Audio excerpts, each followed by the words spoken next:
मैं कृष्ण को राधा से अलग कर दूंगा, पूर्णतः अलग, ताकि कृष्ण फिर राधा की कोई सहायता ही ना कर पाए। और फिर जब राधा अकेली होगी तब मैं लूंगा अपना प्रतिशोध।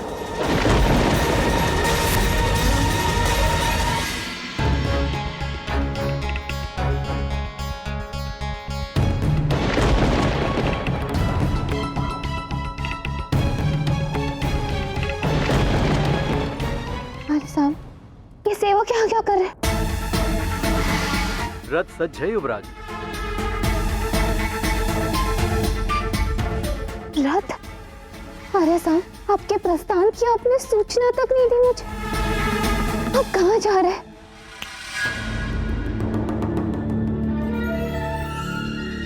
अपनी त्रुटि सुधारने जा रहा हूं। मेरा शत्रु अत्यंत ही शक्तिशाली है और उसकी शक्ति को चूर चूर करने के लिए मुझे एक व्यूह रचना रचनी होगी, अन्यथा मैं पिताश्री के समक्ष हारता ही चला जाऊंगा। और इसीलिए मैं यहां से दूर पर्वतों पर एकांत में जा रहा हूं। अरे साहब, राधे, यहाँ अकेले क्या कर रही हो?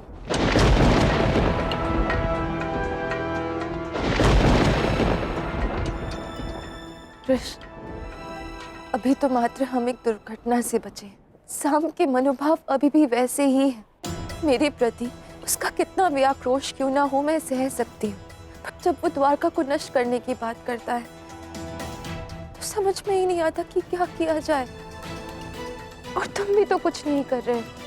मुझे हमारी विजय भी पूर्ण नहीं लगती, क्योंकि इसमें साम सम्मिलित नहीं है। मैं समझता हूँ तुम उससे कितना प्रेम करती हो, किंतु एक सत्य कहूं, तुम चाहे जितनी भी प्रेम की वर्षा करो, जितनी भी वात्सल्य की वर्षा बरसाओ साम पर, बदले में साम तुम्हें खा भी देगा।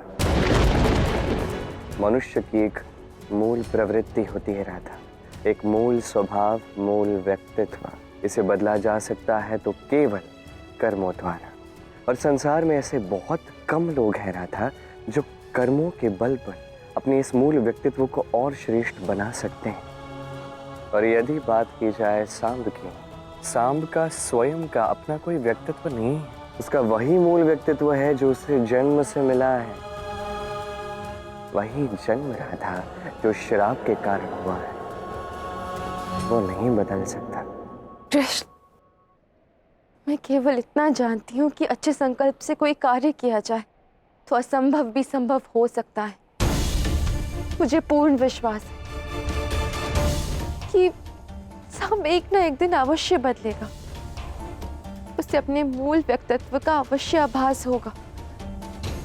और ये भी जानती हूँ कि वो द्वारका पर कभी विजय प्राप्त नहीं कर सकता, पर जिस दिन वो अपने मन पर विजय प्राप्त करेगा,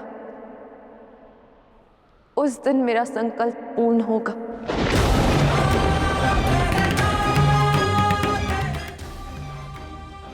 कहाँ रह गया है?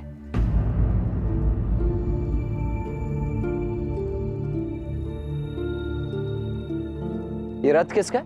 ये रथ राजकुमार सांब का है। प्रातःकाल राजकुमार सांब प्रस्थान करने वाले हैं। अच्छा, तो अपनी पराजय स्वीकार नहीं कर पा रहा है, तो यहां से भागने की चेष्टा कर रहा है ये सांब। मुझे इसके विषय में कान्हा को बताना होगा।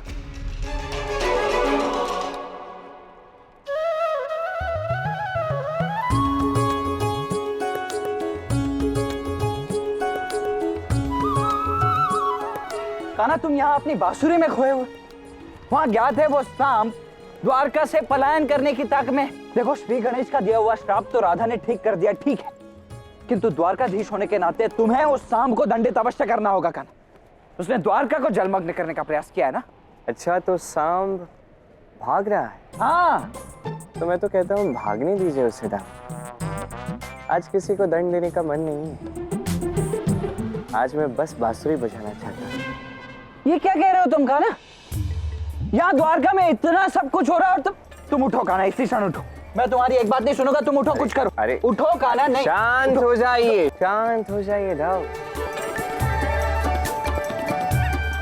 शांत हो जाइए और विश्वास कीजिए सब ठीक होगा। भविष्य की चिंता मत कीजिए, ये जो क्षण हम जी रहे हैं इसमें सुख का अनुभव कीजिए, आनंद से इन पलों को व्यतीत कीजिए ना, जैसे मैं अभी शाम को भूल चुका। मैं बस अपनी बांसुरी से आनंद ले रहा हूँ, यही आप भी कीजिए। और पता नहीं क्यों ये बांसुरी, इस बांसुरी की धुन, इससे ये प्रतीत हो रहा है जैसे कुछ परिवर्तन होने वाला है, जैसे कल सभी मुझसे कुछ न कुछ मांगने वाले हैं। कल ऐसा क्या विशेष? राधा को बरसाना की बहुत याद आ रही है दाऊ, और मैं राधा की इस इच्छा को अवश्य पूर्ण करूंगा। एक क्षण, अर्थात तुम राधा के लिए बरसाना को यहाँ द्वारका में लाने वाले हो? मैं बरसाना को द्वारका में कैसे ला सकता हूँ दाऊ, क्या कह रहे हो? अरे क्या पता, अब तुम तो कुछ भी कर सकते हो। तो अब राधा की मनोकामना पूर्ण करने के कई और मार्ग भी हैं, और इस बार राधा की इच्छा से बाकी सबकी इच्छा पूर्ण होगी। मेरे हृदय में सभी के लिए प्रेम है, तो मैं सभी की इच्छा पूर्ण करूंगा दाऊ।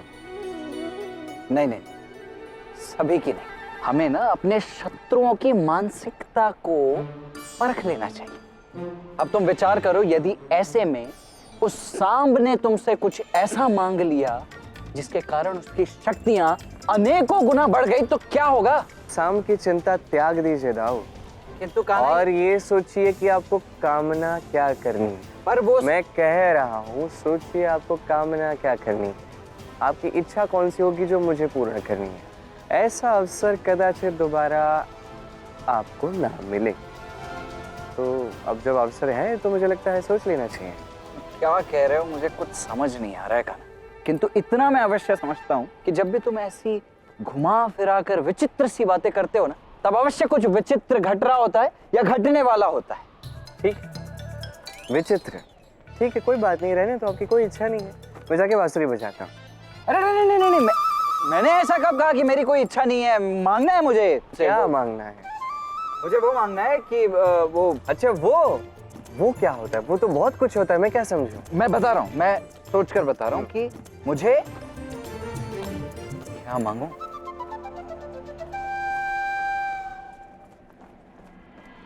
जब कान्हा सबकी इच्छा पूरी कर रहा है तो मुझे भी कुछ सोच समझ कर ही अच्छा वरदान मांगना चाहिए।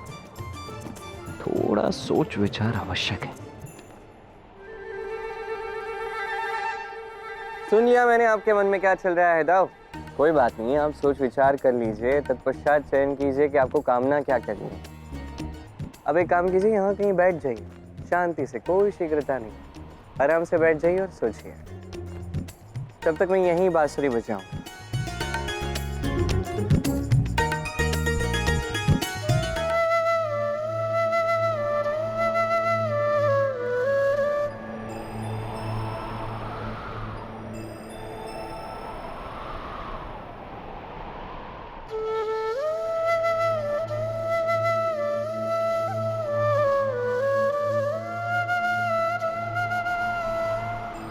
कृष्ण, तुम तो वैसे ही बांसुरी बजा रहे हो जैसे बरसाना में बजाते थे।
तुम्हारी ही माया है ना?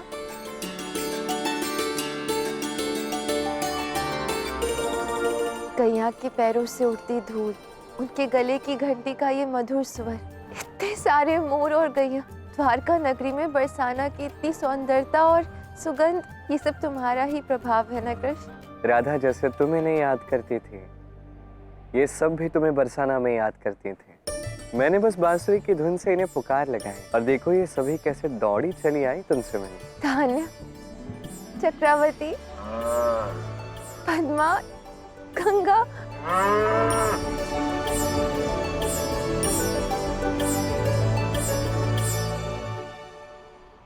चलो अच्छा ही है, बरसाना से केवल गैया लेकर आया है ये, अन्यथा इसका क्या भरोसा, समस्त बरसाना ही लेकर आ जाते यहाँ राधा के लिए। वो भी कठिन नहीं है था, फिर कभी करेंगे।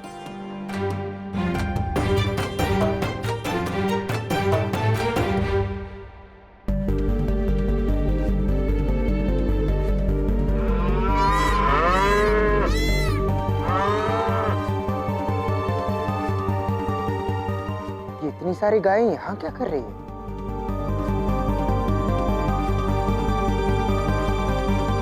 तुमने आज मुझे बहुत प्रसन्नता दी है कृष्ण। मेरी बरसाना की सारी गैया यहाँ आ गई।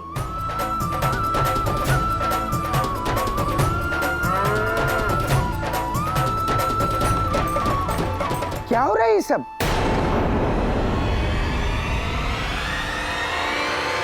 इतनी सारी गाय यहाँ क्या कर रही हैं? क्यों नहीं आ सकती?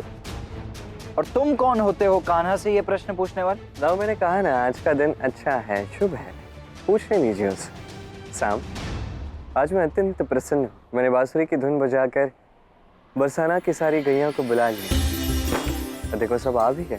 साम, देखो ये पद्मा है, ये मंगला है, ये धान्या है, ये चक्रावती है। अब बस बस बस बस बस श्री राधा बस। पहले तो मुझे एक बात बताइए कि बरसाना इतनी दूर है तो वहां से ये गाय दौड़ी कैसे चली आई?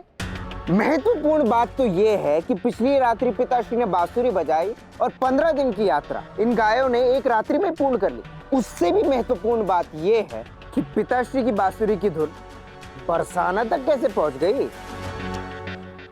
साम, यदि नाता प्रेम से हो, संबंध हृदय से हो, तो पुकार अनंत तक पहुंच सकती है।